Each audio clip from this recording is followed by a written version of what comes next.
Hello. Yes sir. Hiba, मेरी आवाज आ रही है आपको? Yes sir. Okay, last class से रिलेटेड कोई डाउट?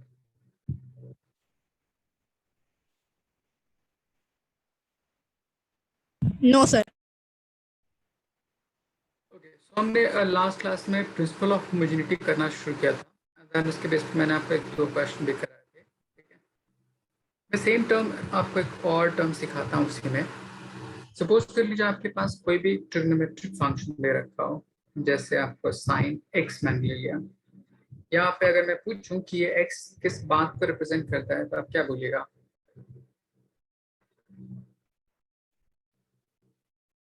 सर किसी थीटा। भी, हाँ, theta in terms of angle. ठीक, और एंगल की कोई यूनिट होती है?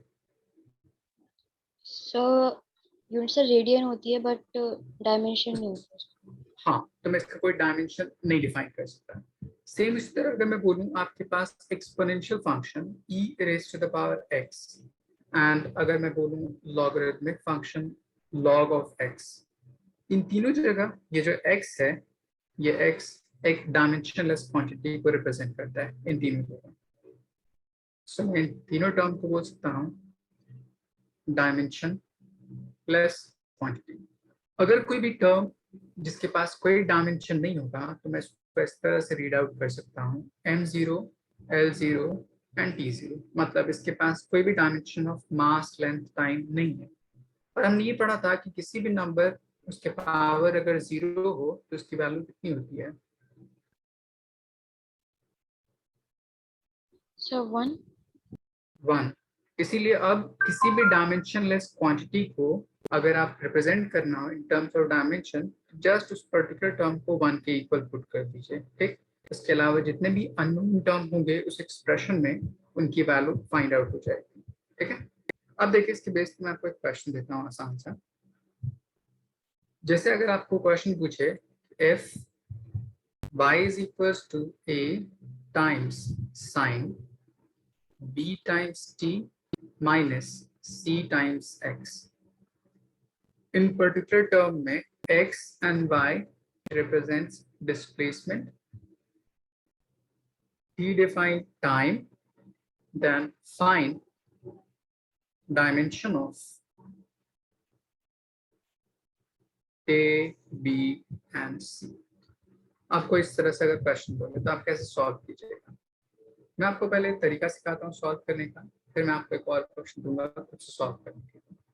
देखिए, पहले हम देखते हैं कि ये जो टर्म है साइन, कोई भी ट्रिग्नोमेट्रिक फंक्शन है, इसके साथ जो अटैच टर्म होगा वो किस बात को रिप्रेजेंट करेगा? एंगल को रिप्रेजेंट करेगा। Yes sir. और मैंने ऊपर डिफाइन किया कि इन तीनों जगह ये जो टर्म है x, वो एक डायमेंशनलेस क्वांटिटी को रिप्रेजेंट करता है। और डायमेंशनलेस क्वांटिटी के लिए मैं 1 रिप्रेजेंट करता हूँ एज टर्म ऑफ डायमेंशन। सो मैं यहाँ पे भी लिख सकता हूँ कि ये दोनों एक डायमेंशनलेस क्वांटिटी है, एंगल को रिप्रेजेंट कर रहा है, इसलिए इसकी वैल्यू किसके इक्वल हो जाएगी? 1 के इक्वल। इसमें मुझे अननोन दे रखा है b, so b is equal to हो जाएगा 1/t। t का डायमेंशन कैपिटल T, ऊपर जाएगा तो पावर कितना हो जाएगा? t raise to the power -1। इसलिए dimension of d is equal to कितना हो गया? t raise to the power -1। ये समझ आया? Yes sir. हिबा, आपको समझ आया? यस।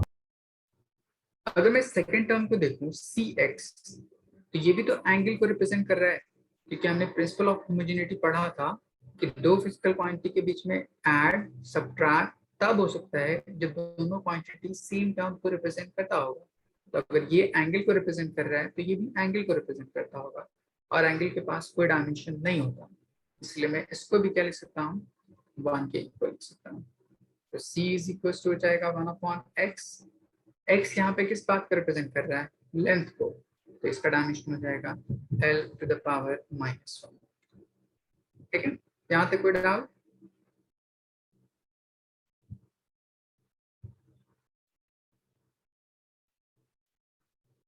अब देखिए, इसके बाद हमने b की वैल्यू भी कैलकुलेट कर ली, c की वैल्यू भी कैलकुलेट कर ली।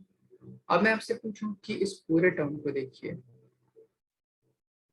इस पूरे टर्म को साइन क्या है? कोई भी एक ट्रिग्नोमेट्रिक फंक्शन है, उसकी कोई एक फिक्स्ड न्यूमेरिकल वैल्यू हो सकती है। सर एक्स जैसे एंड वाई दोनों डिस्प्लेसमेंट को शो कर रहे हैं। क्या? एक्स एंड वाई दोनों डिस्प्लेसमेंट को शो कर रहे हैं। हाँ हाँ, यहाँ पे क्वेश्चन में गिवन है। Okay sir. ओके, अब देखिए यहाँ पे ये जो ट्रिग्नोमेट्रिक फंक्शन है साइन, इसकी इस पर्टिकुलर एंगल के लिए कुछ वैल्यू हो सकती है, और उस पर्टिकुलर वैल्यू की कोई यूनिट होती है। जैसे साइन 30 की वैल्यू 1/2 हमने पढ़ा था, उसकी कोई यूनिट होती थी। Sir radian. अगर हमने लिखा था कुछ इस तरह साइन 30, तो इसकी वैल्यू कितनी होती थी? 1/2 ऐसी होती थी। यस। Yes sir. तो इस पर्टिकुलर टर्म के लिए कोई यूनिट डिफाइन तो नहीं था। सर ये तो रेडियन। वो तो एंगल के लिए हम लेते हैं डिग्री या रेडियन। जब उसको सॉल्व करते हैं तो उसकी जो पूरी वैल्यू आती है उसके पास कोई यूनिट नहीं होता। जैसे अगर आपने पढ़ा साइन 60 डिग्री, तो ये एंगल को मेजर करते हैं डिग्री में या इन टर्म्स ऑफ रेडियन में। तो उसकी जो वैल्यू होती है टोटल, वो कितनी आती है? √3/2। इसकी कोई यूनिट नहीं होती। आई बस समझ। Yes sir. ओके, तो मैं यहाँ बोल सकता हूँ कि साइन के साथ जो एंगल है उसके साथ जो उसकी वैल्यू आएगी वो कोई न्यूमेरिकल वैल्यू देगा, और उस न्यूमेरिकल वैल्यू की कोई यूनिट नहीं हो सकती। इसलिए जो पूरा टर्म होगा वो कोई भी एक कांस्टेंट नंबर को डिफाइन करेगा। एंड कांस्टेंट नंबर की कोई यूनिट होती है? नहीं होगी, तो इसलिए उसको हटा दीजिए। अब आपके पास बच क्या जाएगा? y, और इस साइड क्या बच जाएगा? a। तो y का किसके इक्वल है? डिस्प्लेसमेंट के इक्वल, इसलिए इसका डायमेंशन l के equal. So we can say a is equal to l। समझ आया ये?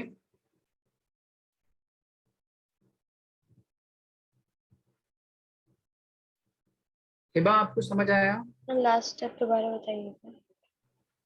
ओके, मैंने कहा कि ये जो पूरा टर्म है साइन, उसके साथ कोई भी ये जो एंगल है उसकी अपनी कुछ फिक्स्ड न्यूमेरिकल वैल्यू होगी। जैसे अगर ये 30 डिग्री होगा तो 1/2 वैल्यू होगी, 60 डिग्री होगा तो उसकी √3/2 वैल्यू होगी, 90 डिग्री होगा तो 1। इसी तरह किसी भी एंगल गिवन है यहाँ से यहाँ तक, उस पर्टिकुलर एंगल से रिलेटेड साइन किसी एक फिक्स्ड नंबर को डिफाइन करता होगा। तो उस फिक्स नंबर को मैं क्या बोल सकता हूँ? कोई भी कांस्टेंट नंबर को डिफाइन करता होगा, एंड उस कांस्टेंट नंबर की कोई यूनिट नहीं होगी। इसीलिए ये पूरा टर्म एक डायमेंशनलेस क्वांटिटी को रिप्रेजेंट करता होगा। ये जो पूरी वैल्यू होगी वो, तो उसको नेग्लेक्ट कर दीजिए क्योंकि डायमेंशनलेस है, हटा दीजिए। बच जाएगा मेरे पास ये दोनों। दोनों आपको किसने किसके साथ रिलेटेड? इज इक्वल्स टू, मतलब y is equals to a। y किस बात को डिफाइन कर रहा है? डिस्प्लेसमेंट को।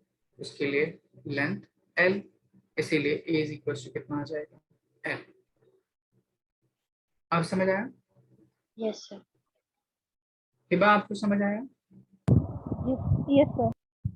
ओके, इसको एक बार नोट डाउन कर लीजिए, फिर मैं आप बताता हूँ next question.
Aryan, good afternoon sir. Good evening, कैसे हैं आप? हाँ सर। ये मैंने अभी थोड़ा कुछ पढ़ाया, पहले आप नोट डाउन कर लीजिए, फिर मैं आपको समझाता हूँ क्या क्या चीज़ मैंने पढ़ा दिया।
सबने लिख लिया?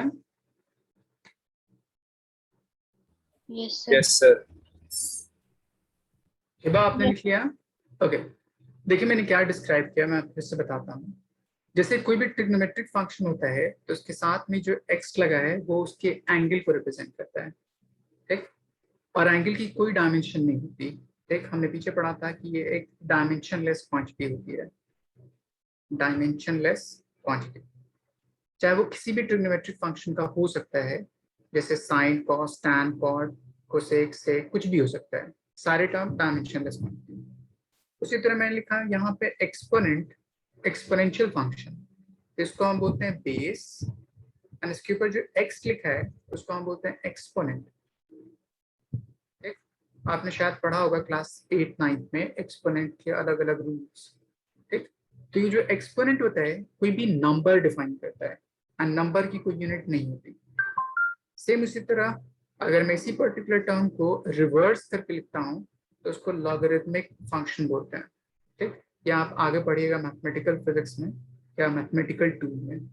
यहाँ पे भी जो x है वो भी एक नंबर को डिफाइन करता है, किसी नंबर या न्यूमेरिकल वैल्यू के लिए टर्म डिफाइन होता है। इसीलिए मैं इन तीनों जगह क्या बोल सकता हूँ, x अगर इन तीनों में किसी भी पॉइंट पे अगर है तो वो पूरी वैल्यू डायमेंशनलेस टर्म को रिप्रेजेंट करती है। तो किसी भी डायमेंशनलेस का मतलब क्या होगा, उसके पास कोई भी dimension of mass, length, time नहीं होगा। मतलब m to the power 0, l to the power 0, t to the power 0। और हमने ये पढ़ा था कि किसी भी नंबर के पावर 0 अगर है तो उसकी वैल्यू कितनी होती है, 1। इट मीन्स कि डायमेंशनलेस क्वांटिटी के लिए डायमेंशन किसके इक्वल होगा, 1 के इक्वल। आई बात समझ? आर्यन समझ आया? Yes sir. तब उसी के बेस पे मैंने एक क्वेश्चन सॉल्व किया है, ठीक है? मैं आपको एक और क्वेश्चन देता हूँ, कोशिश कीजिए इसी बेस पे सॉल्व करने की।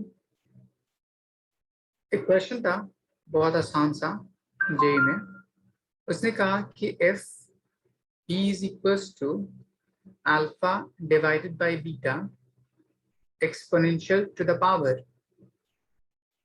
energy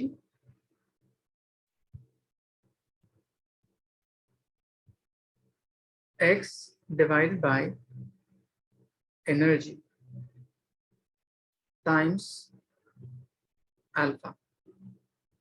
तब पूछता है यहाँ पे इस इक्वेशन में कि P इस पर्टिकुलर एक्सप्रेशन के लिए प्रेशर है, E इस पर्टिकुलर टर्म के लिए एनर्जी है, X डिस्प्लेसमेंट है, देन फाइंड डायमेंशन ऑफ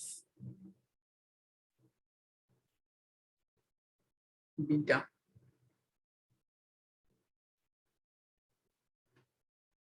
देखिए मैं इसको सॉल्व करने का तरीका सिखाता हूँ, कैसे सॉल्व करेंगे। ठीक, सबसे पहला काम, यहाँ पे ये बेस ई है एंड उसके पावर में ये टर्म दे रखा है एक्सपोनेंशियल। तो जैसे मैंने पीछे डिस्क्राइब किया था, यहाँ पे एक्सपोनेंशियल जो होता है, एक्सपोनेंट वो किस बात को रिप्रेजेंट करता है, नंबर को, एंड नंबर की कोई यूनिट नहीं होती, मतलब उसके डायमेंशन को मैं 1 की इक्वेट कर सकता हूँ। यहाँ तक कोई doubt? No, sir. So we can write x times alpha upon e will be 1. अब आपको x का डायमेंशन पता है, डिस्प्लेसमेंट मतलब लेंथ, e का डायमेंशन पता है विच इज एनर्जी। तो x के लिए लिखिए आप कैपिटल N, एनर्जी के लिए लिखिए आप ml square t raise to the power -2। इन दोनों वैल्यूज को यहाँ पुट कीजिए, सॉल्व कीजिए, तो वहां से अल्फा की वैल्यू आ जाएगी। एक बार क्वेश्चन लिखिए, इसको सॉल्व करने की कोशिश कीजिए, फिर मैं आगे बताता हूँ आपको। आर्यन समझ आया आपको क्वेश्चन? Yes, sir. ओके, एक बार कोशिश कीजिए सॉल्व करने की।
आयुष,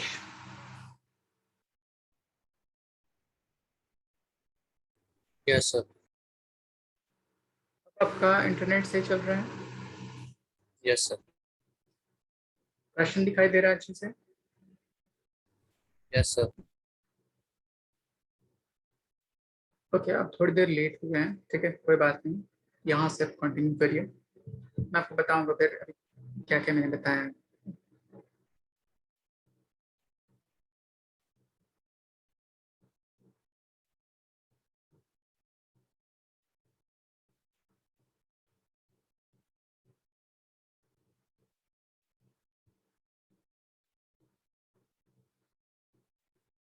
किसी सॉल्व हुआ अल्फा की वैल्यू? आयुष, शायद आप इस क्वेश्चन को सॉल्व कर सकते हैं। इसमें मुझे अल्फा कैलकुलेट करना है, एक्स मुझे पता है, ई पता है, इस एक्सप्रेशन के बेस पे इस इक्वेशन को सॉल्व कीजिए फॉर अल्फा। एक बार ट्राई कीजिए तो।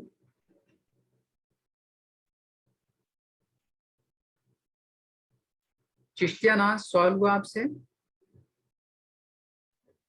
So, हुआ है but sir, sure नहीं सही। बताइए मुझे, मैं बताता हूँ answer. Sir, m -1 l -3 t2। m-1 कैसे हो जाएगा जब इसको सॉल्व कीजिएगा तो? सारे टर्म को जो अननोन है उसको राइट साइड में ले जाइए, जो मुझे अल्फा निकालना है उसको लेफ्ट हैंड साइड में रहने दीजिए एज इट इज। हिबा, आपने सॉल्व किया? yes sir 2 minute. ओके, पहला काम क्या कीजिए, अल्फा को लेफ्ट हैंड साइड रहने दीजिए एंड बाकी सारा टर्म को राइट हैंड साइड ले जाइए। ठीक, फिर उनके डायमेंशंस पुट कीजिए, सॉल्व कीजिए।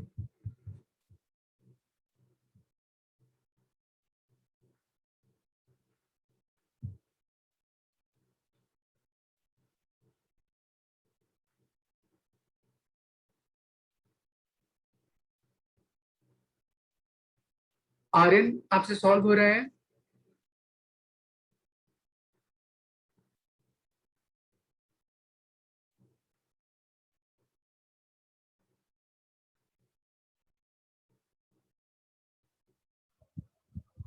सर हो गया। ओके, कितना आंसर आया? L-1 M-1 T2। देखिए मैं बताता हूँ। पहला काम, अल्फा को आप लेफ्ट हैंड साइड रहने दीजिए। यहाँ पे एनर्जी कैसे है, डिवाइड में, तो उससे जाएगा तो कैसा होगा, मल्टीप्लाई में। तो alpha is equals to energy इधर आ गया, यहाँ पे एक्स मल्टीप्लाई में, उससे जाएगा तो क्या होगा, डिवाइड में। ऐसे लिख सकते हैं।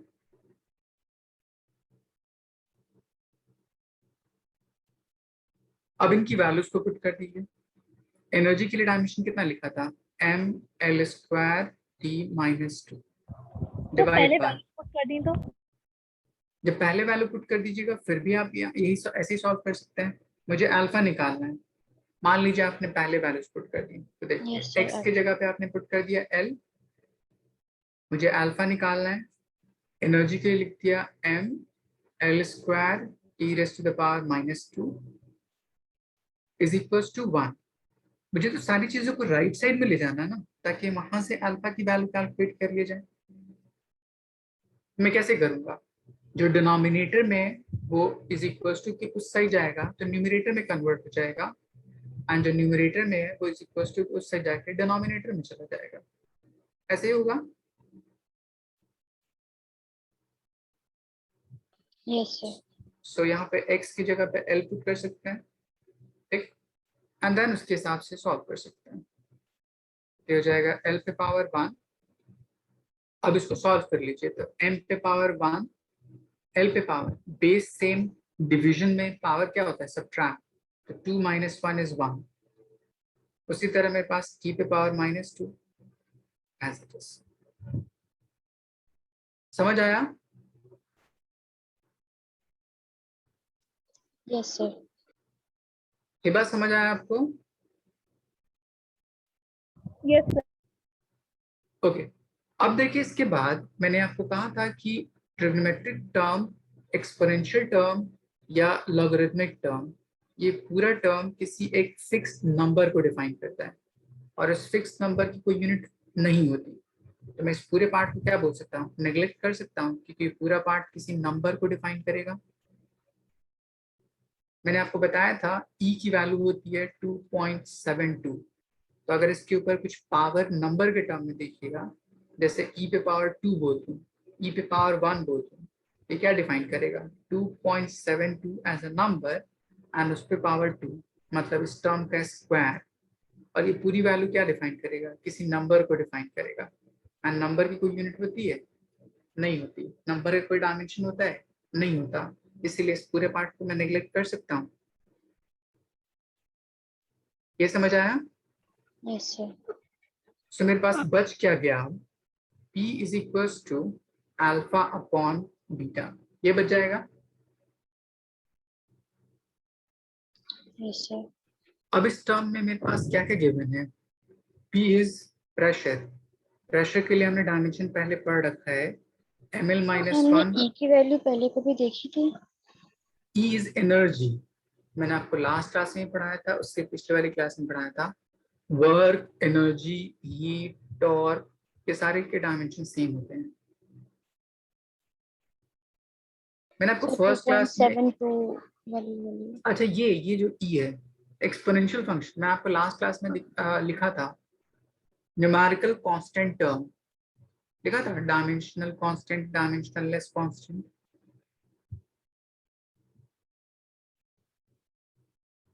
लास्ट क्लास में पढ़ाया था ना, quantity on the basis of dimension दो तरह की होती है, एक डायमेंशनलेस और एक डायमेंशनल। याद आया?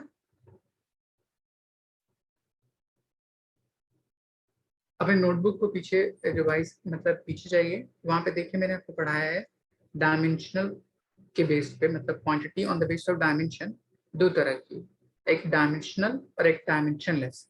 डायमेंशनलेस में फर्स्ट पार्ट मैंने पढ़ाया था डायमेंशनल कांस्टेंट टर्म, तो उसमें पढ़ाया था मैंने रियल नंबर, पाई, एक्सपोनेंशियल फंक्शन। तो देखिएगा एक्सपोनेंशियल फंक्शन की वैल्यू इतनी होती है, मैं लिखा है।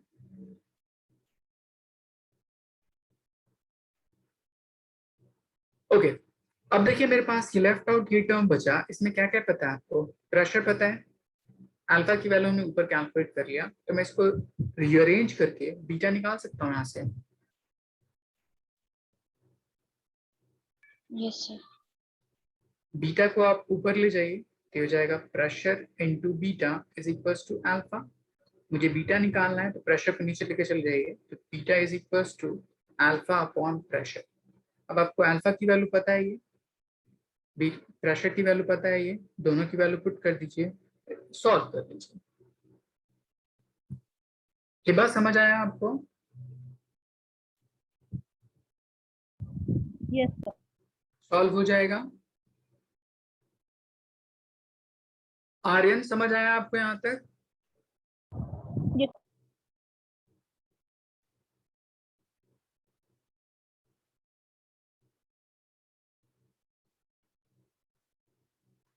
आर्यन मेरी आवाज आ रही है आपको?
यस सर, ओके कितना आंसर है?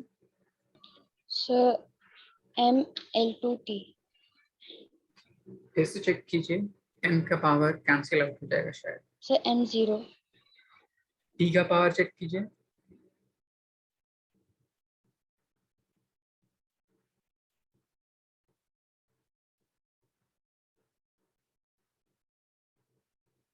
हिबा आपने सॉल्व किया?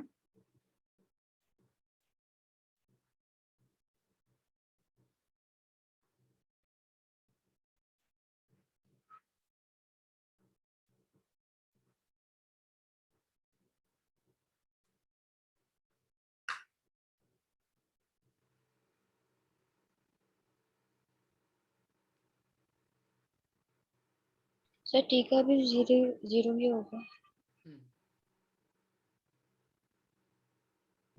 सर हो गया। आंसर बताइए। M0 L2 T0। बहुत अच्छे। आर्यन मेरी आवाज आ रही है आपको?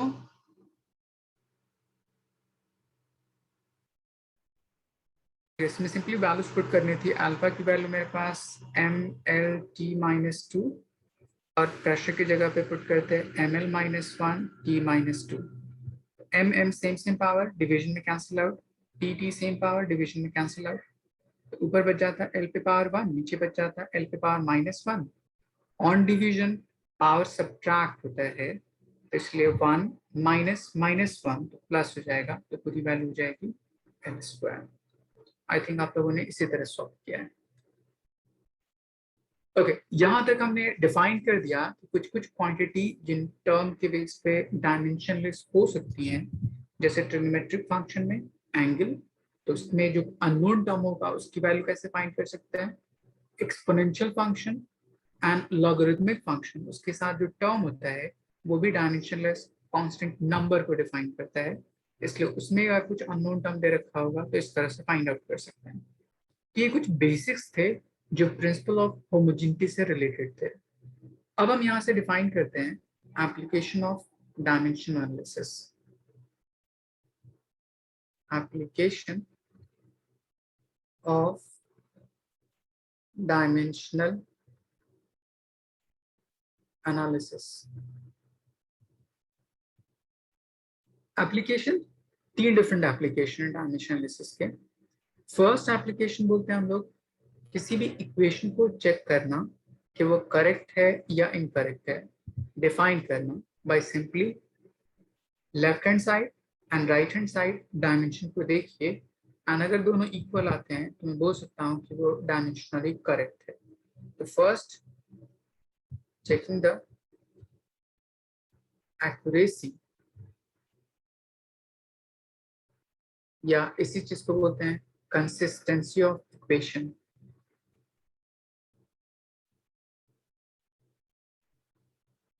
ठीक, अभी कैसे किया जाए, तो अब कोई भी इक्वेशन दे रखा होगा, उस इक्वेशन के लिए आप क्या कीजिए, लेफ्ट हैंड साइड उसका डायमेंशन कैलकुलेट कीजिए, राइट हैंड साइड उसका डायमेंशन कैलकुलेट कीजिए। अगर ये दोनों आपस में क्या होते हैं, इक्वल आते हैं, तो मैं बोलूंगा कि वो इक्वेशन डायमेंशनली करेक्ट होगा। जैसे मैं आपको एक क्वेश्चन बताता हूँ आसान सा। आपको लिखा हो kinetic energy is equals to potential energy. Kinetic energy का formula half M V square and potential energy का फॉर्मूला एम जी एच।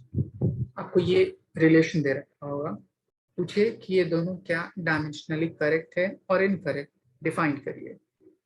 तो मैंने कहा ऊपर पहला काम क्या कीजिए, लेफ्ट हैंड साइड जो टर्म दे रखा है उसका डायमेंशन कैलकुलेट कीजिए। यहां से यहां तक ये टर्म, फर्स्ट पार्ट इसमें क्या है, हाफ। हाफ कोई नंबर एंड नंबर की कोई यूनिट नहीं हो सकती, इसीलिए उस पर्टिकुलर टर्म को मैं रिमूव कर सकता हूँ। Next part is m, having dimension capital M. Next part is velocity, तो उसके लिए डायमेंशन lt माइनस 1, उसके ऊपर स्क्वायर, तो ये पूरा टर्म आ जाएगा m l square t raise to the power minus 2। ये पूरा डायमेंशन आपका लेफ्ट हैंड साइड इस तरह से होगा।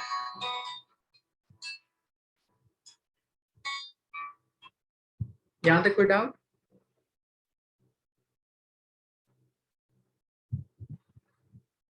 हिबा कोई डाउट इसमें? No sir. सिमिलरली अगर मैं राइट हैंड साइड चेक करूं, देखिए यहाँ पे फर्स्ट पार्ट इज मास, तो उसके लिए कैपिटल एम पुट कर दीजिए। नेक्स्ट पार्ट इज ग्रेविटी, तो ग्रेविटी के लिए L T minus 2 and H मतलब हाइट, लेंथ। अब इसको सॉल्व करूं तो एल पे पावर 1, एल पे पावर 1, ये पूरा टर्म हो जाएगा एल पे पावर 2, क्योंकि मल्टीप्लीकेशन में पावर ऐड हो जाता है, एंड लास्ट पार्ट टी पे पावर माइनस 2। इन दोनों टर्म को कंपेयर कीजिए, क्या दोनों आपस में इक्वल दिख रहे हैं? क्या यस। दोनों इक्वल है?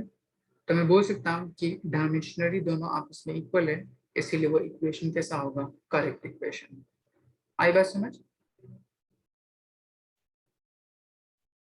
इसको नोट डाउन कीजिए, फिर मैं इसके आगे कुछ क्वेश्चन दिखाता हूँ। आर्यन, मेरी आवाज आ रही है आपको?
Ayush,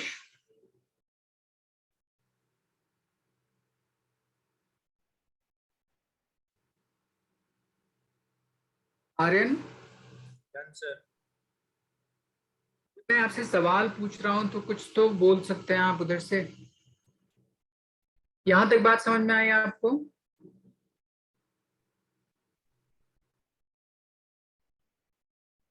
Yes, sir. Ayush, Yes, sir. यहां तक कोई doubt? No, sir. Sir, note कर रहा हूँ एक मिनट. ओके,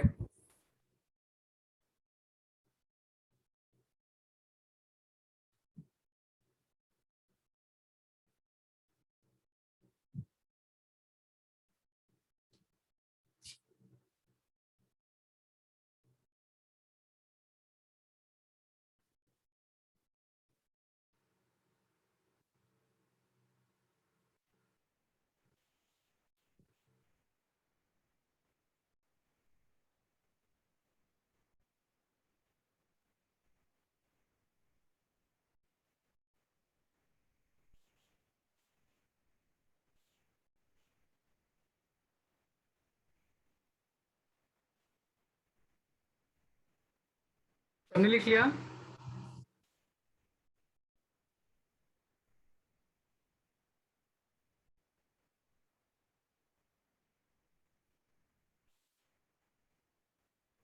सबने लिख लिया तो एक क्वेश्चन को सॉल्व करने की कोशिश कीजिए। अगर आपके पास लिखा हो एफ वेलोसिटी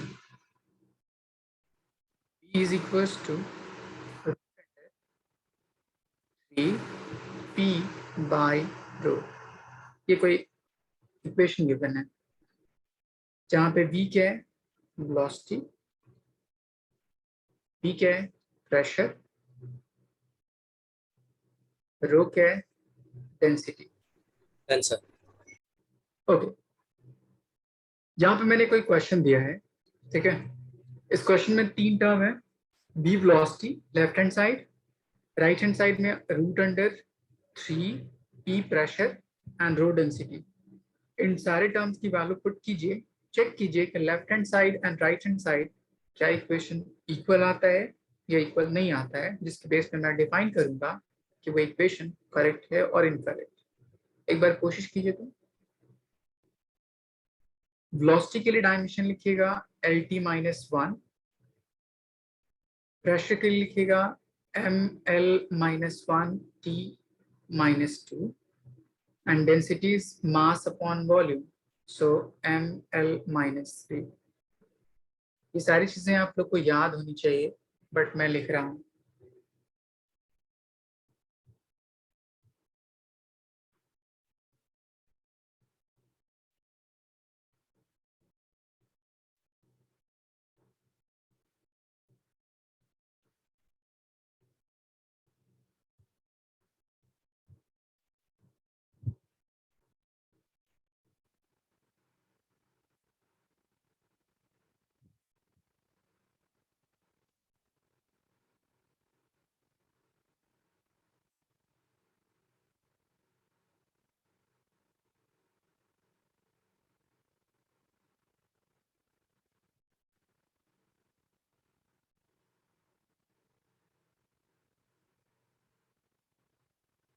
किसी को कोई भी परेशानी हो while solving, just ask।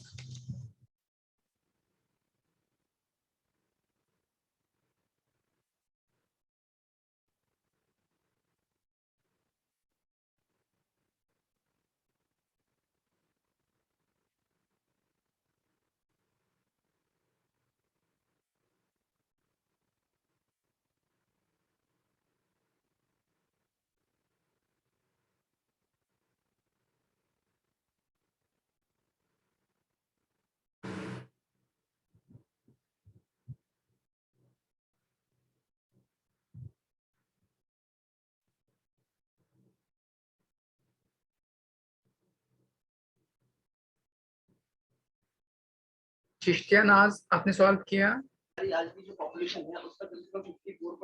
Yes, sir.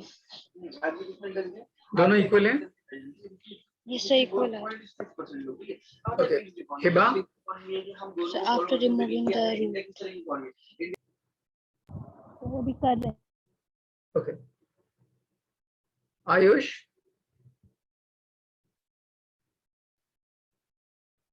Aryan,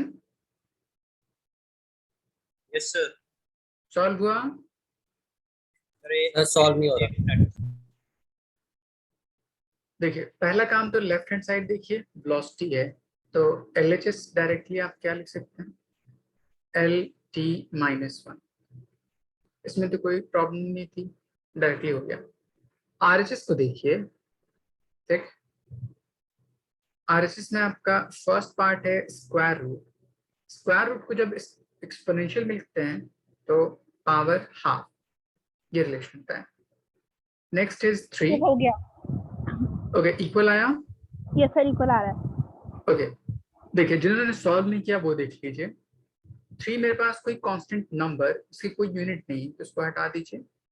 P is pressure, तो यहाँ पे मैंने लिखा है वैल्यू पुट कर दीजिए, ml-1 t raised to the power -2 divide by density mass upon volume ml to the power -3.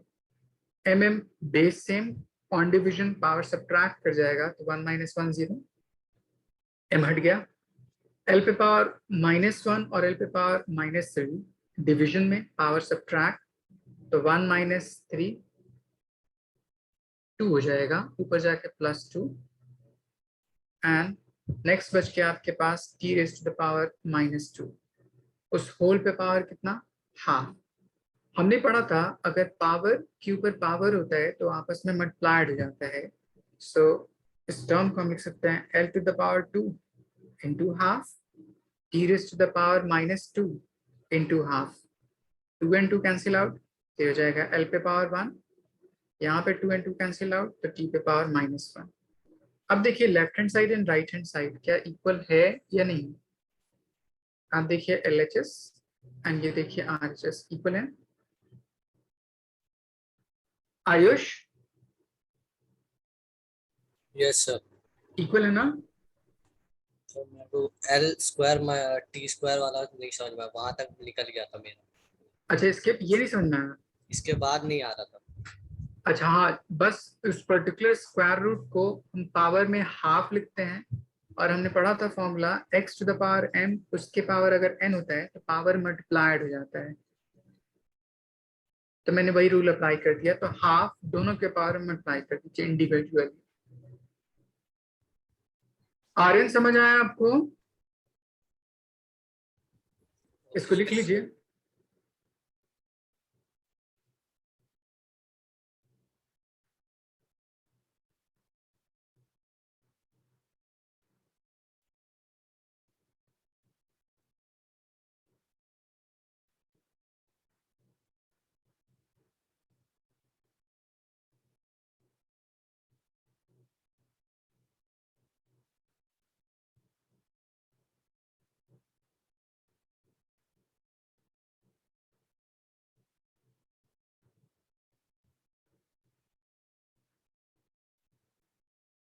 लिख लिया आप लोगों ने? Yes, sir. Aryan, Yes sir, done. Ayush, Yes sir. Okay. अब देखिए मैं इसके बेस पे एक कंक्लूजन सिखाता हूँ, ये अच्छे से समझिएगा.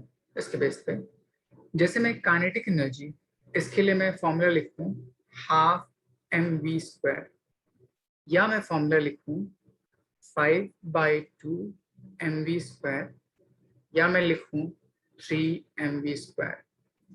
इन तीनों टर्म में अगर आप डायमेंशन कैलकुलेट कीजिएगा इस टर्म के लिए, तभी भी आपका आंसर ml² t-2 ही आएगा. ठीक, अगर आप इस टर्म के लिए कैलकुलेट कीजिएगा तभी भी आपका आंसर ml² t-2 ही आएगा, और इसको सॉल्व कीजिएगा तभी भी आपका आंसर ml² t-2 ही आएगा. इनमें सेम सेम आएगा आंसर. ये बात क्लियर है सबको? Yes, sir.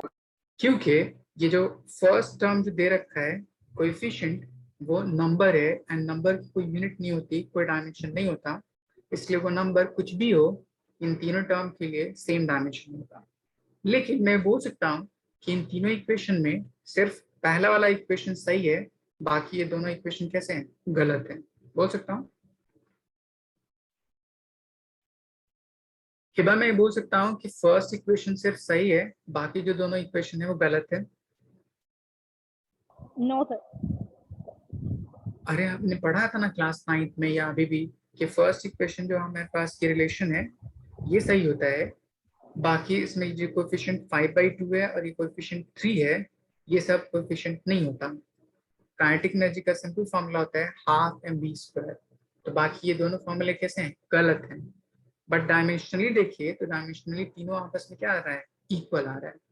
मेरा कहने का मतलब ये तभी डिफाइन करता है कि कोई भी इक्वेशन अगर डायमेंशनली करेक्ट है तो वो करेक्ट हो भी सकता है, नहीं भी हो सकता है। हम उसके बारे में कंफर्म नहीं कह सकते क्योंकि ये जो कांस्टेंट टर्म उनके साथ अटैच्ड होगा वो मे बी डिफरेंट हो सकता है एक्चुअल वैल्यू के रिस्पेक्ट में, ठीक, बट आपको डायमेंशन करेक्ट देता होगा, ठीक। तो इसके बेस में बोल सकता हूँ कि अ डायमेंशनली करेक्ट इक्वेशन मे और मे नॉट बी करेक्ट, लेकिन अगर कोई इक्वेशन डायमेंशनली इनकरेक्ट है तो हमेशा रॉन्ग इक्वेशन होगा, ठीक। तो फर्स्ट यहां से कंक्लूजन में याद रखिएगा, dimensional correct equation may or may not be correct, but dimensionally incorrect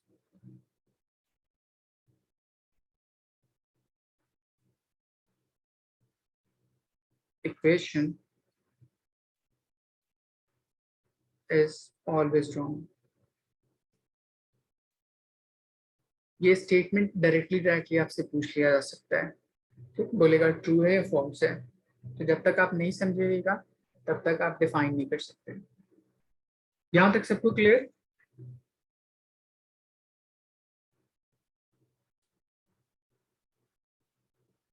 Yes, sir. Okay, अब इसके बाद ये हमारा फर्स्ट एप्लीकेशन था। नेक्स्ट एप्लीकेशन डिफाइन करते हैं conversion of unit. Conversion of unit मतलब किसी एक सिस्टम ऑफ यूनिट से किसी दूसरे सिस्टम ऑफ यूनिट में कैसे मैं कन्वर्ट करूं चीजों को, उसके लिए डिफाइन करते हैं। इस कन्वर्जन के लिए हम पढ़ते हैं पहले यूनिट कितनी तरह की अब तक डिफाइन हम करते हैं, ठीक। तो उसके लिए हम पढ़ते हैं सिस्टम ऑफ यूनिट। अब तक हमने यूनिट 4 तरह के डिफाइन किए हैं, ठीक। First is CGS, second is MKS, third is FPS and internationally accepted SI unit। अब देखिए इन सब में कुछ अपने डिमेरिट जिसके बेस पे इन सबको हम नेग्लेक्ट कर देते हैं, ठीक। क्योंकि मैंने बताया था आपको फिजिक्स में सबसे पहली चीज डिफाइन कौन सी थी, mechanics.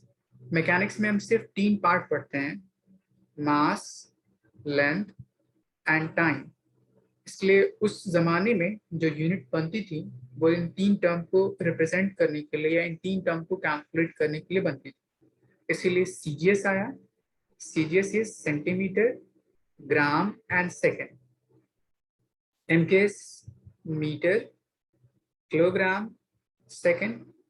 FPS is foot, pound and second. बाद में जब और डिफरेंट टर्म इंक्लूड किए गए तब ऐसा सिस्टम ऑफ यूनिट को इंटरनेशनली एक्सेप्ट कर लिया गया, ठीक। अब इन सब में कुछ डिमेरिट थी जिसके बेस पे इस टर्म को अडॉप्ट किया गया। क्या? जैसे अगर मैं फुट की टर्म में बोलूं तो 1 फुट इज इक्वल टू होता है 12 इंच के इक्वल, एंड उसी तरह 1 इंच इज इक्वल टू होता है 2.54 सेंटीमीटर। तो अगर मैं आपसे पूछूं कि मुझे 5 फीट को कन्वर्ट करिए मीटर में, तो आप क्या कीजिएगा, 5 को पहले 12 से मल्टीप्लाई कीजिएगा, 12 को फिर 2.54 से मल्टीप्लाई कीजिएगा, एंड 100 से डिवाइड कीजिएगा उस टर्म को मीटर में कन्वर्ट करने के लिए। तो उसमें बहुत सारी numerical value multiply and divide करने की जरूरत पड़ेगी, जो कि काफी एक हेक्टिक कैलकुलेशन हो सकता है। ऐसा सिस्टम ऑफ यूनिट कहता है कि उतनी लॉन्ग कैलकुलेशन की जरूरत नहीं होनी चाहिए, ठीक। तब ये डिफाइन करता है सिस्टम जिसको हम बोलते हैं मेट्रिक सिस्टम। मेट्रिक सिस्टम कहता है कि मल्टीपल एंड सब मल्टीपल, मतलब higher values and lower values system में सिर्फ पावर ऑफ 10 में क्या होना चाहिए, डिफर होना चाहिए, कोई न्यूमेरिकल वैल्यू इंट्रोड्यूस नहीं होनी चाहिए। जैसे हमने पढ़ा था 10⁻0, अगर आप इसको बेस टर्म मान लीजिए मीटर, 10⁻⁻1, 10⁻⁻2, 10⁻⁻3, 10⁻⁻6, -9 and so on। उसी तरह 10⁻+1, 10⁻+2, 10⁻+3। तो इस टर्म को हम बोलते हैं डेसी, और अगर मीटर मेजरमेंट है तो डेसी मीटर पढ़ते हैं। इस टर्म को बोलते हैं हम लोग सेंटी, अगर मीटर है तो सेंटीमीटर पढ़ते हैं। इस टर्म को बोलते हैं हम लोग मिली, अगर मीटर है तो मिलीमीटर। क्योंकि जो बेस टर्म होगा वो मास के टर्म में हो सकता है, लेंथ के टर्म में हो सकता है, किसी भी क्वांटिटी के बेस टर्म में हो सकता है। एंड इन सफिक्स के बेस पे या प्रीफिक्स के बेस पे वो टर्म अलग अलग टर्म में कन्वर्ट हो सकता है। उसी तरह अगर मैं हायर वैल्यू में जाऊं तो इसको बोलते हैं डेका, इसको बोलते हैं हम लोग हेक्टो, और इसको बोलते हैं हम लोग किलो। तो इसके बेस पे मैं हायर से लोअर और लोअर से हायर सिर्फ पावर ऑफ 10 में कन्वर्ट कर सकता हूँ। तो इस पूरे टर्म का कंक्लूजन सिर्फ इतना है कि SI system of unit simply define करता है मेट्रिक सिस्टम, जिसमें बड़े से छोटा है, छोटे से बड़ा सिर्फ पावर ऑफ 10 में डिफर होना चाहिए। बट यहाँ पे देखिए, अगर मैं फुट को सेंटीमीटर में कन्वर्ट करना चाहूँ तो मुझे ये टर्म, ठीक, फिर उसके बाद मल्टीप्लाई डिवाइड करने की जरूरत पड़ेगी। उसी तरह अगर मैं पाउंड डिफाइन करूं तो 1 पाउंड की वैल्यू होती है 0.4536 kg। तो इसके पास भी एक फिक्स न्यूमेरिकल वैल्यू, इसीलिए इसमें कन्वर्जन करना, बहुत लार्ज कैलकुलेशन करना हो पड़ेगा। मुझे ज्यादा आसान किस में पड़ेगा, इस मेट्रिक सिस्टम में, इसीलिए वो ज्यादा इजी एंड एक्सेप्ट किया जाता है पूरे इंटरनेशनली। यहाँ तक कोई डाउट? ये सिस्टम ऑफ यूनिट की पूरी कहानी समझ आई? हिबा?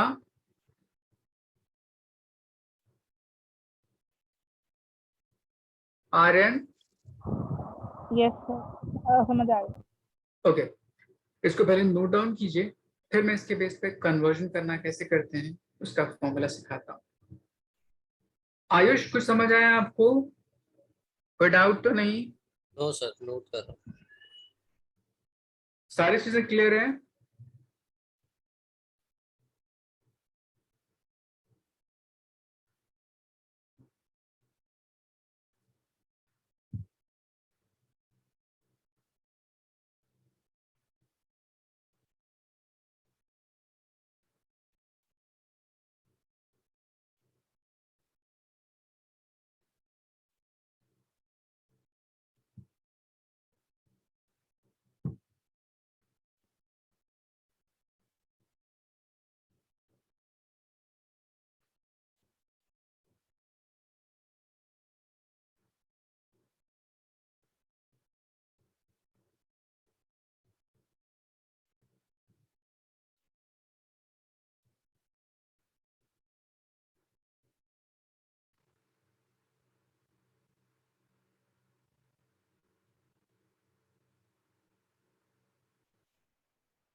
लिख लिया?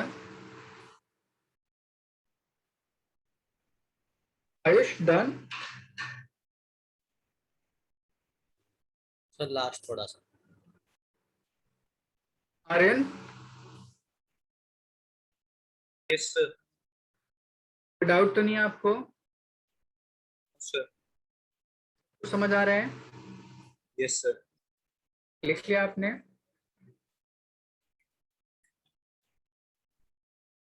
Yes sir. Hiba?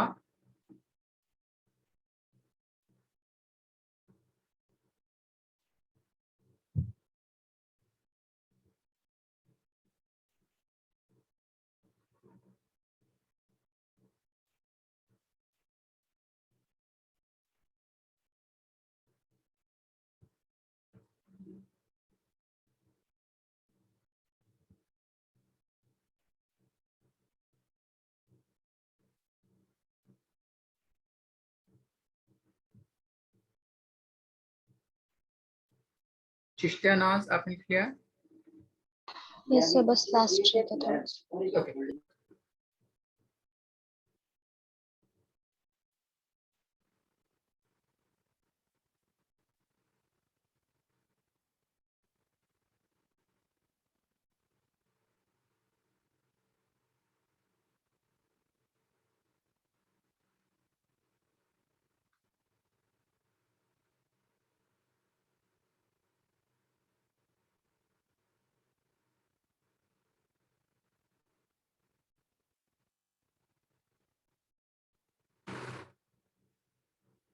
Yes sir, done. Hiba आपने लिख लिया?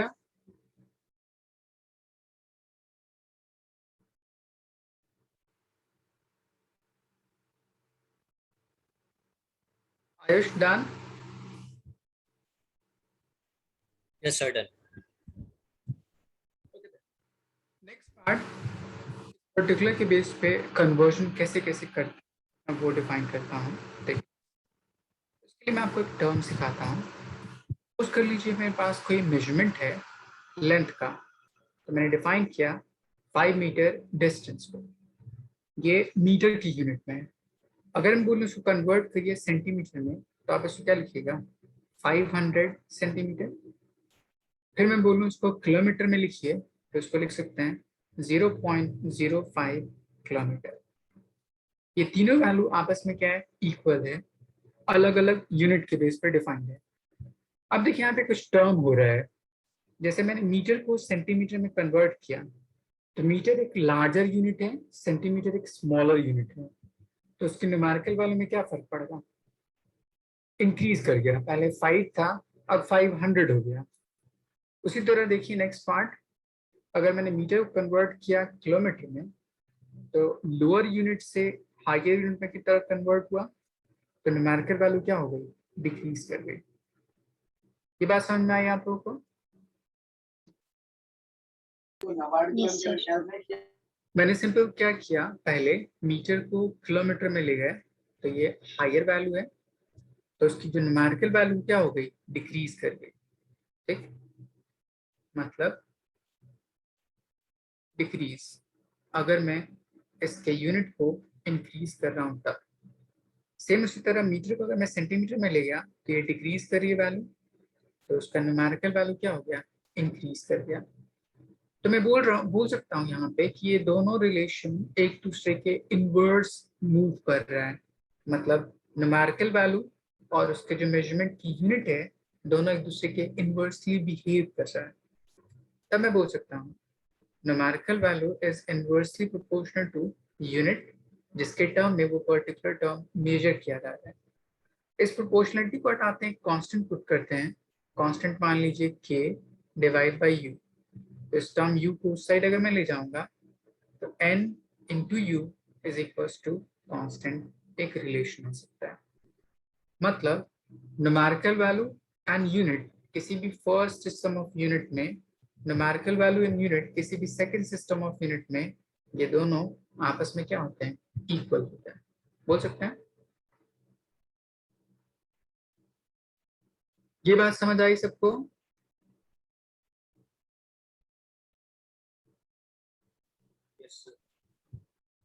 तब यहाँ से एक टर्म डिफाइन करते हैं, किसी भी फिजिकल क्वांटिटी को x अगर मैंने रिप्रेजेंट किया तो उसमें दो पार्ट होता है, एक न्यूमेरिकल यूनिट और दूसरा न्यूमेरिकल वैल्यू और स्पेसिफाइड यूनिट। ये मेरे पास x क्या है, कोई भी फिजिकल क्वांटिटी, n मेरे पास क्या है, कोई भी न्यूमेरिकल वैल्यू, एंड u क्या है मेरे पास, कोई भी स्पेसिफाइड यूनिट। ऐसे लिख सकता हूँ। फिर मैंने ये रिलेशन डिफाइन किया कि इन दोनों का प्रोडक्ट किसी फर्स्ट सिस्टम ऑफ यूनिट में, इन दोनों का प्रोडक्ट किसी सेकंड सिस्टम ऑफ यूनिट में, दोनों आपस में क्या है, इक्वल है। मतलब n1 times u1 n2 times u2, ये दोनों आपस में क्या है, इक्वल। मतलब उन दोनों का प्रोडक्ट, जैसे अगर 5 मीटर है तो 500 सेंटीमीटर, ये दोनों आपस में क्या है, इक्वल बोल सकता हूँ। यहाँ तक किसी को डाउट? आयुष समझ आया ये आपको?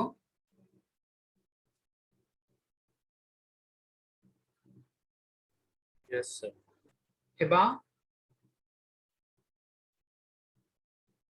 Yes.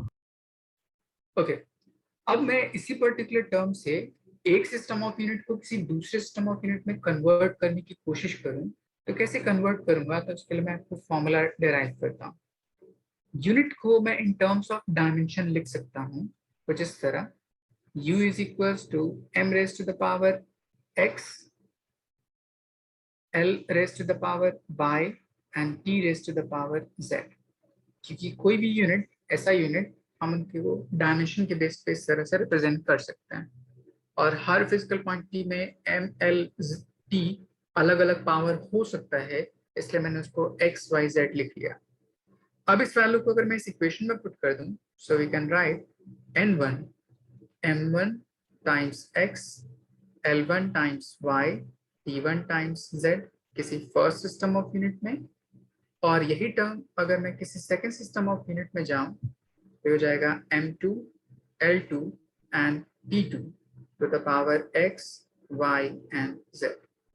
तो इस तरह दोनों को हम इक्वेट कर सकते हैं। एक क्वेश्चन आप पूछ सकते हैं कि यहाँ पे दोनों तरफ m का पावर x x लिखा आपने, l का पावर भी y y एंड t का पावर भी z z, क्या दोनों इक्वल हैं, तो क्यों हैं?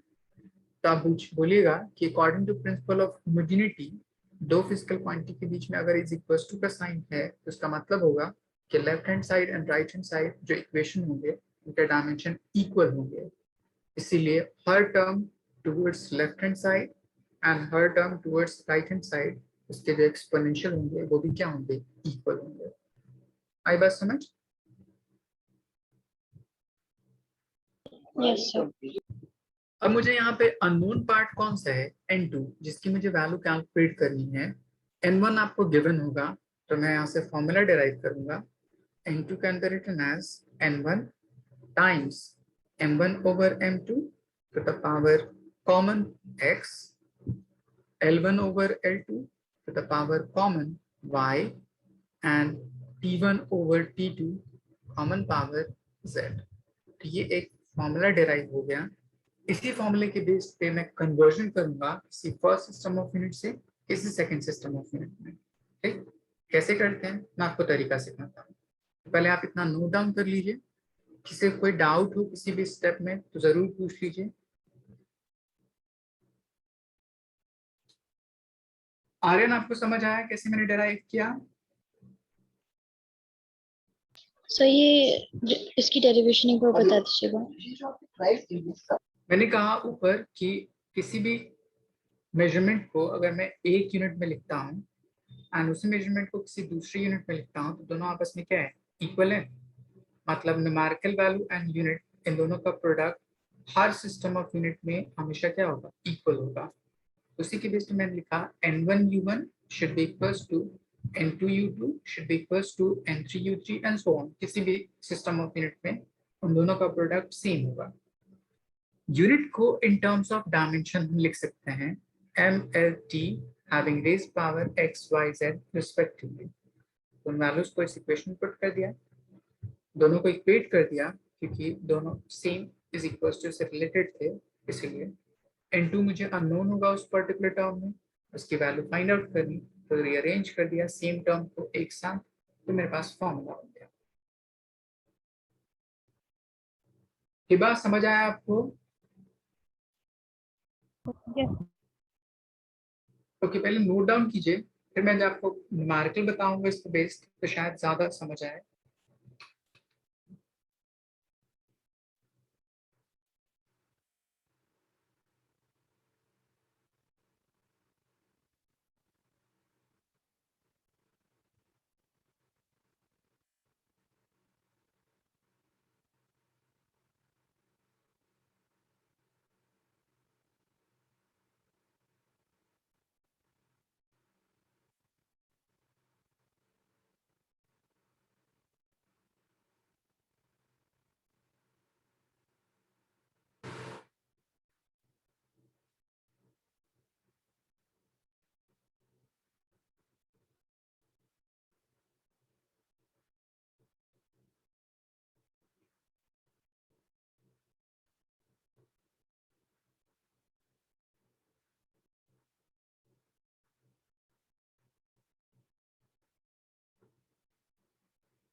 सबने लिख लिया? Yes, sir. आयुष,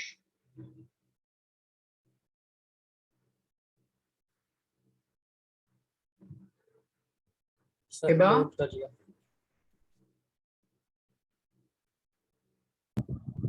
ये हो गया। चिश्तिया नाज हो गया? Yes sir. अब देखिए इसके बेस पे क्वेश्चन कैसे करते हैं। देखिए बहुत आसानी से, जैसे आपको बोले question, convert 7 Newton force into CGS unit. तो पहली बात क्या कीजिए, कोई भी क्वेश्चन दे रखा हो उसमें गिवन क्या है पहले वो देखिए। तो आप देखिए 7 न्यूटन फोर्स है, तो पहले आप लिखिए F is equal to 7 newton. ये 7 न्यूमेरिकल वैल्यू है in first system of unit, तो मैं इसको लिख सकता हूँ N1 इज इक्वल टू 7। मुझे N2 कैलकुलेट करना है कि क्वांटिटी कौन सी है, फोर्स, तो आप लिखिए फोर्स का डायमेंशन। हमने पीछे पढ़ रखा है फोर्स का डायमेंशन होता है ml t raise to the power -2, मतलब m पे पावर 1, l पे पावर 1, t पे पावर -2। मैंने पीछे डिफाइन किया था m के पावर को x बोलते हैं, तो यहाँ पे x की वैल्यू 1, l के पावर को y बोलते हैं, तो l के पावर 1, एंड t के पावर को z बोलते हैं, तो z की वैल्यू -2। यहाँ तक सब कुछ क्लियर सबको? जी सर। ओके, अब इनके टर्म की बेस पे मुझे कन्वर्ट करना है इस वैल्यू को सीजीएस सिस्टम ऑफ यूनिट में। तो ये जो वैल्यू गिवन होती है वो आपको ऐसा यूनिट में गिवन होती है। तो पहला काम क्या करते हैं हम लोग, एक टेबल क्रिएट करते हैं, ठीक, फर्स्ट सिस्टम ऑफ यूनिट से सेकंड सिस्टम ऑफ यूनिट में कन्वर्ट करने के लिए जितने भी टर्म दे रखे हैं उसके बेस पे, ठीक। तो मेरे पास यहाँ पे फर्स्ट ऐसा यूनिट जिसमें कन्वर्ट करना है सीजीएस यूनिट। ऐसा सिस्टम ऑफ यूनिट में मास दे रखा है 1 kg होता है, लेंथ 1 मीटर होता है, एंड टाइम 1 सेकेंड। जिसमें मुझे कन्वर्ट करना है उसकी वैल्यू देखिए सेंटीमीटर ग्राम सेकेंड, मैंने पीछे बताया था। तो यहाँ पे जो मास होता है ग्राम में होता है, लेंथ सेंटीमीटर में, एंड टाइम सेकेंड्स में। ये समझ आया? Yes sir. आर्यन समझ आया आपको?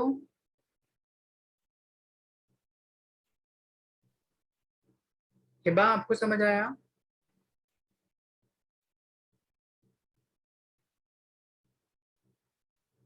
मैंने सिंपली क्या किया, दोनों जो यूनिट है उनकी वैल्यूज पुट कर दिया और कुछ भी नहीं किया। मास, लेंथ एंड टाइम दोनों यूनिट में किस टर्म में मेजर किया जाता है, उनकी वैल्यूज पुट कर दिया। अब देखिए कन्वर्जन कहाँ से कहाँ तक करना है। ऐसा सिस्टम ऑफ यूनिट से सीजे सिस्टम ऑफ यूनिट कन्वर्ट करना है, तो दोनों की यूनिट सेम होनी चाहिए। तो यहाँ पे देखिए केजी है और यहाँ पे ग्राम है, तो केजी को ग्राम में कन्वर्ट कीजिए। तो 1 kg इज इक्वल टू 1000 ग्राम, ऐसे लिख सकते हैं। उसी तरह यहाँ पे मीटर है और यहाँ पे सेंटीमीटर, तो 1 metre is equal to 100 centimetre, और टाइम तो दोनों सेकंड में ही है, तो इसको चेंज नहीं करेंगे। अब सिंपली क्या कीजिए, फॉर्मूला लिखिए एंड की वैल्यूज पुट कर दीजिए। तो फॉर्मूला था n2 is equal to n1 m1 over m2 to the power x, L1 over L2 to the power y, and T1 over T2 to the power z। इन सारे terms की value put कर दीजिए। n1 की value कितनी दे रखी है, ऊपर देखिए, यहाँ पे देखिए So 7. 7। n1 की जगह पे 7 पुट कर दीजिए। m1 जो फर्स्ट सिस्टम ऑफ यूनिट में कितना है मेरे पास, 1 kg और 1000 ग्राम, तो 1000 ग्राम टू द पावर x। दूसरा L1 is 100 centimeter to the power y, and T1 is 1 second to the power z।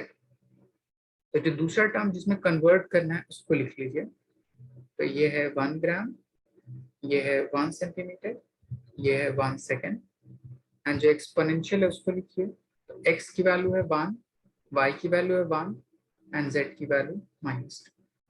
तो मैंने सारे टर्म की वैल्यू पुट कर दिया। यहाँ तक कोई डाउट?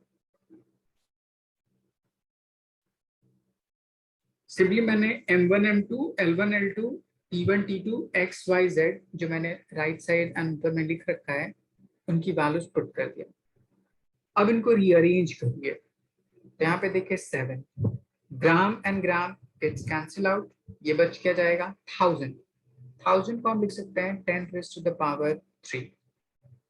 उसी तरह next part, centimetre and centimetre cancel out, यहाँ पे 100 पावर 1, तो इसीलिए 10 to the power 2 लिख सकता हूँ। एंड लास्ट पार्ट 1, 1 पे पावर कुछ भी हो 1 ही रहेगा। ये पूरी वैल्यू सॉल्व कीजिएगा, so it will become 7 into 10 to the power 5। तो हम आंसर कुछ इस तरह लिखते हैं, फर्स्ट सिस्टम ऑफ यूनिट में था 7 न्यूटन, दूसरे सिस्टम ऑफ यूनिट में कितना आया मेरे पास 7 into 10 to the power 5, and यहाँ पे हम लिखते हैं न्यू यूनिट या सीजीएस यूनिट। तो इस तरह से हम क्या करते हैं, किसी भी क्वेश्चन को और प्रॉब्लम को from one system of unit से किसी दूसरे सिस्टम ऑफ यूनिट में क्या करते हैं, कन्वर्ट करते हैं।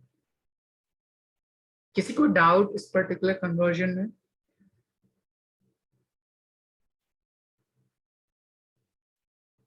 आर्यन समझ आया आपको?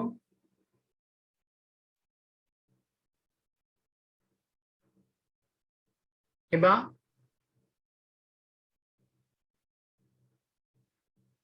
Yes. ओके, इसको नोट डाउन करिए एक बार, फिर कोई डाउट हो तो प्लीज पूछिए। सर न्यूटन का सर सीजीएस से डाइन सर होता है क्या? हाँ डाइन होता है, तो आप यहाँ पे डाइन लिख सकती हैं, लेकिन बहुत सारी यूनिट न्यू आपको नहीं यूनिट की पता जगह। होगी। हाँ, ओके सर। बहुत सारी यूनिट आपको नहीं पता होगी, तो इसीलिए हमने न्यू सिस्टम ऑफ यूनिट लिख दिया और कुछ नहीं।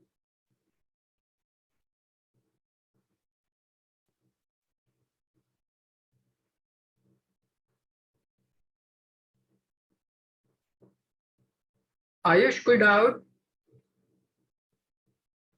सर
सर कर लिया नोट।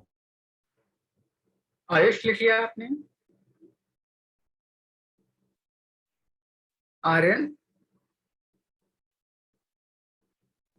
यस सर, लिख लिया। ओके, आज क्लास से रिलेटेड किसी को कोई डाउट? हाँ सर। No sir. सब कुछ समझ आ रहा था? ओके, तो जितनी सारी चीजें हमने पढ़ी आज और जितने सारे मैंने क्वेश्चन आपको कराए हैं, एक बार खुद से प्रैक्टिस कीजिएगा, खुद से करने की, ठीक है? फिर देखिए अगर कुछ डाउट आता हो फिर मुझसे नेक्स्ट क्लास में पूछिएगा, ठीक है? आज क्लास के लिए इतना रहने देते हैं एंड नेक्स्ट क्लास में प्लीज ऑन टाइम रहिएगा, ठीक है? डॉट 1 से 2 मिनट लेट हो कोई प्रॉब्लम नहीं है, ठीक है? सर कल कितने बजे क्लास है? कल क्लास नहीं है, नेक्स्ट क्लास आपकी